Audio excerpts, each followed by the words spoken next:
I love you, Max. Don't ever change. I'll try not to.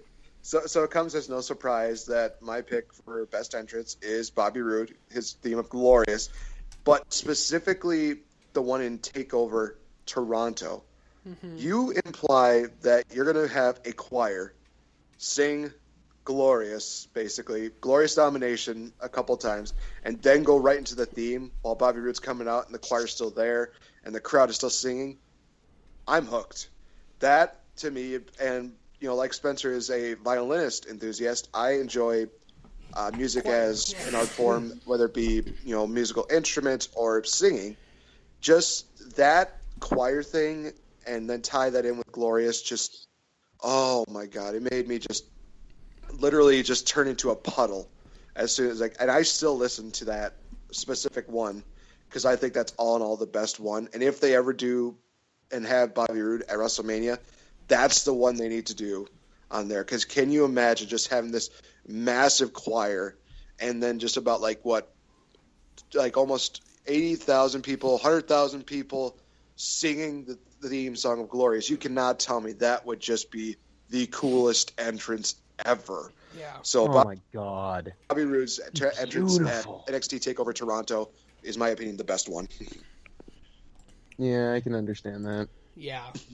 That's pretty goddamn amazing. So we're going to move on to Extreme Moment of the Year. This one's going to be tough for me. It's a no-brainer for me. Yeah, Nate, what do you think? Shane McMahon jumping off the Hell in the Cell. Honestly, the guy at his age still taking bumps like that, he's gonna get my vote every single time. I mean, the fact that he didn't, just completely disintegrate or combust tells me that Shane McMahon is one of the toughest SOBs I've ever seen. And that spot there, I mean, everybody, we were all there. We saw it. We saw that moment. And even, Griff, who was like this hardcore mark, he even was just like, holy shit, that just happened. So yeah, there are going to probably be a couple of them that are going to be that, but to me, that was the extreme moment of the year. Max, what do you think? Oh, extreme moment of the year.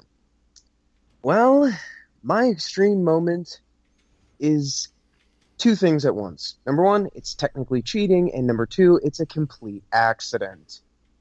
My extreme moment is the blood fest between Nakamura and Samoa Joe. No, wait, that was Balor and Joe, wasn't it? Yep. Oh, yeah. Yep. Balor and Joe, and the just ironically in Dallas percent of Samoa Joe's body mass that was left on the mat. Yeah. I mean, yeah, it was a freak accident, but holy shit! Yeah. Probably honestly, it'd be either that or Randy Orton getting his head caved in half. When did that happen? That was a pretty. Brock Lesnar. Mm-hmm. Oh, that's right. No, actually, no. Brock Lesnar almost killing Randy Orton. That is Samoa Joe. Bloody. That made me go, holy shit! Randy Orton getting his face torn in half made me legitimately cringe. Yeah. Oh God, I actually completely forgot about that, and now I'm starting to get cringing with that too. Jeez. Right? Yeah, I'm gonna agree with Nate on this one. Shane O'Mac jumping off Hell in a Cell at 32, and not combusting. That moment was amazing. That I remember we're sitting there watching it, going, "Oh God, Shane, you're gonna die! Jesus, Shane, you're like what, 48? What are you doing?" I think he's 45 actually, but you're 45 fucking years old. What are you doing, Shane? You got kids. Think of the kids sitting in the front row watching their dad about to jump to his doom. Yeah, but that was the extreme moment of the year. And he did, and he almost died. Yeah, and I'm thinking, jeez. Mm-hmm.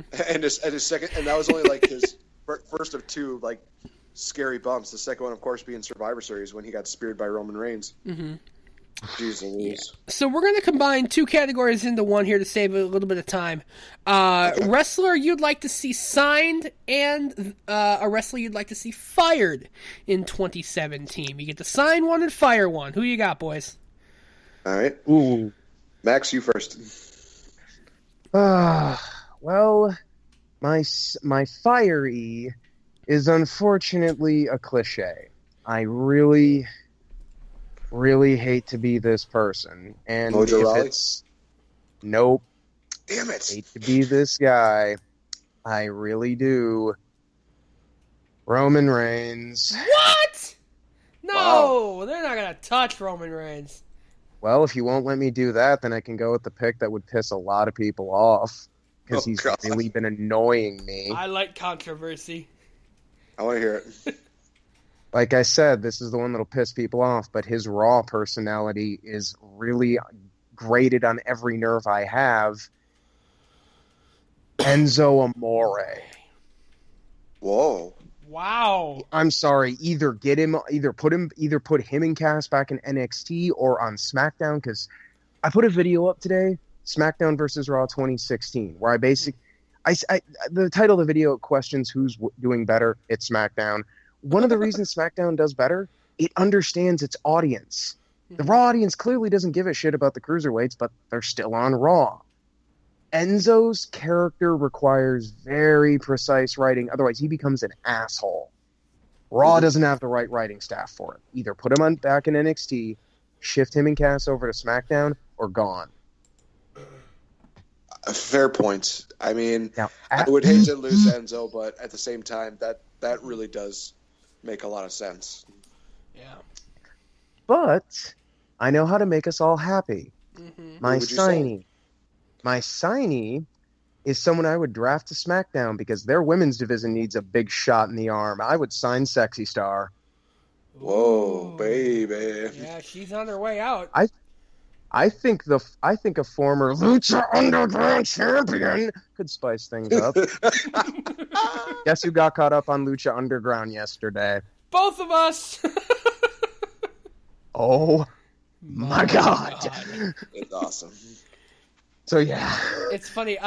Just to break kayfabe for a second. My girlfriend wants to get into wrestling, and You introduced her to Lucha Underground? I haven't gotten that far yet because she was watching TLC with just like a complete blank stare, her jaw wide open, just like, are they like actually hurting themselves? And I'm like, no, but their moves are real. I haven't introduced her to Lucha Underground yet. I think I'm gonna show her the Pentagon Junior Vampiro match from last year to kind of get her started. Oh, Oh boy. I thought we were gonna get him started. Yeah. You Yep. sick bitch. You sick bastard. Yeah. But yeah, I'm going to slowly work her into Lucha Underground because I'm pretty sure she's going to die if she watches it. You were But better off with doing Aztec Warfare than doing one of those matches. that'll confuse her. There's too many things going on at once for people that don't watch wrestling. Still, though. Van versus Pentagon Jr., especially now that he's Pentagon Dark, Right. you are a motherfucking insane man. Yeah. So my signee and fiery, fiery's easy for me, I think. I'd fire Mojo Rawley. Yay! We agree on Yay! Somebody had the balls to say it. They're not going to do it. I mean, the hype bros seem to be stable. Right. My signee, I'm gonna bring my signee into this as both a prayer and from what I've been reading. My signee is going to be the former. It's already happening. The firmer. The former Ring of Honor champion, There you go. Adam Cole, baby. Yeah. Really? It seems like WWE, from what I read from Figure 4 online today, they are deeply invested once Adam Cole's contract expires in April. They are deeply invested in bringing him in. And I'm totally fine with that. Go Hey, they got ahead. Roderick Strong, so. Yeah. Nate, what do you think? Oh, boy. The signee, I think, is going to be in like the same retrospective of Max and you, because I think you'll love this one. But I'm going to start with the firing. Okay.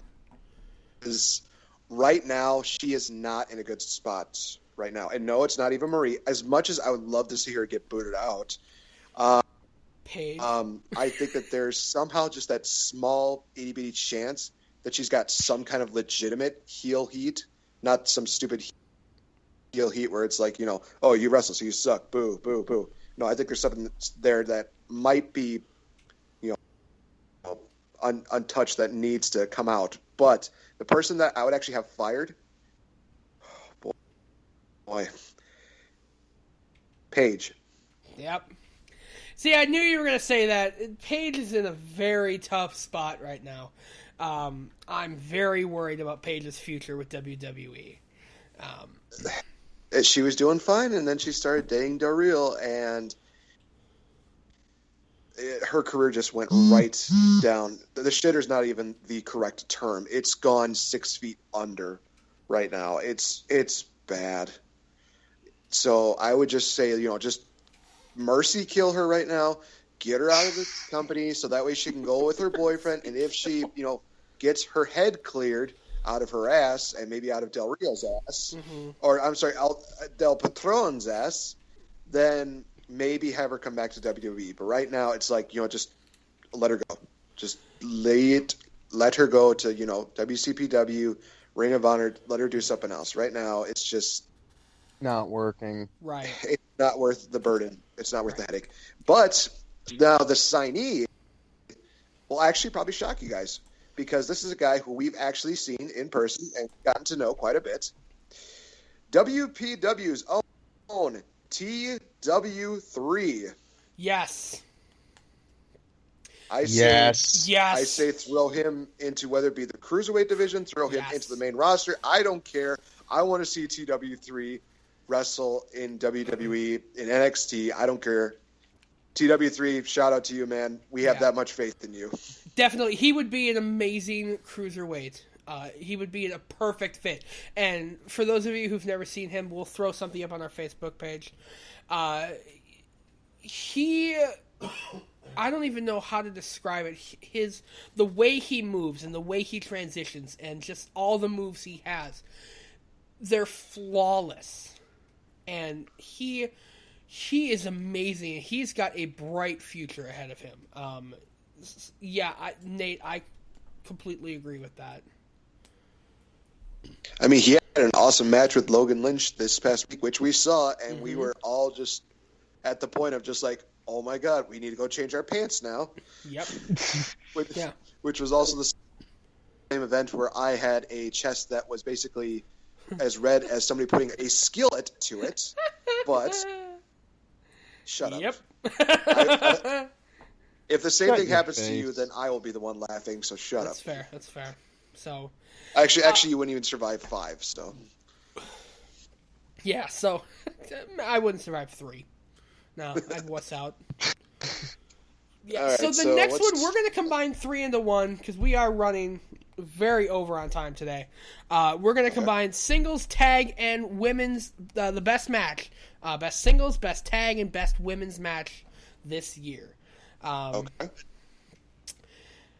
Singles match, in my opinion, has got to be the Fatal 4-Way Universal Championship match after SummerSlam. That match was fire. And it really cemented Kevin Owens. This match is on fire. Fire! Oh my God. Okay. What happened? I blacked out. Fatal 4 match for the Universal title. Mm-hmm.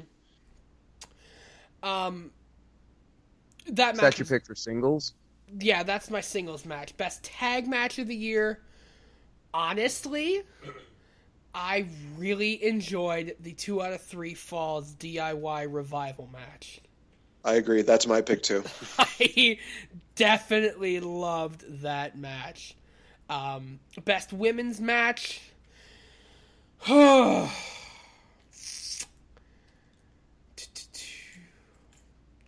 That one's tough for me.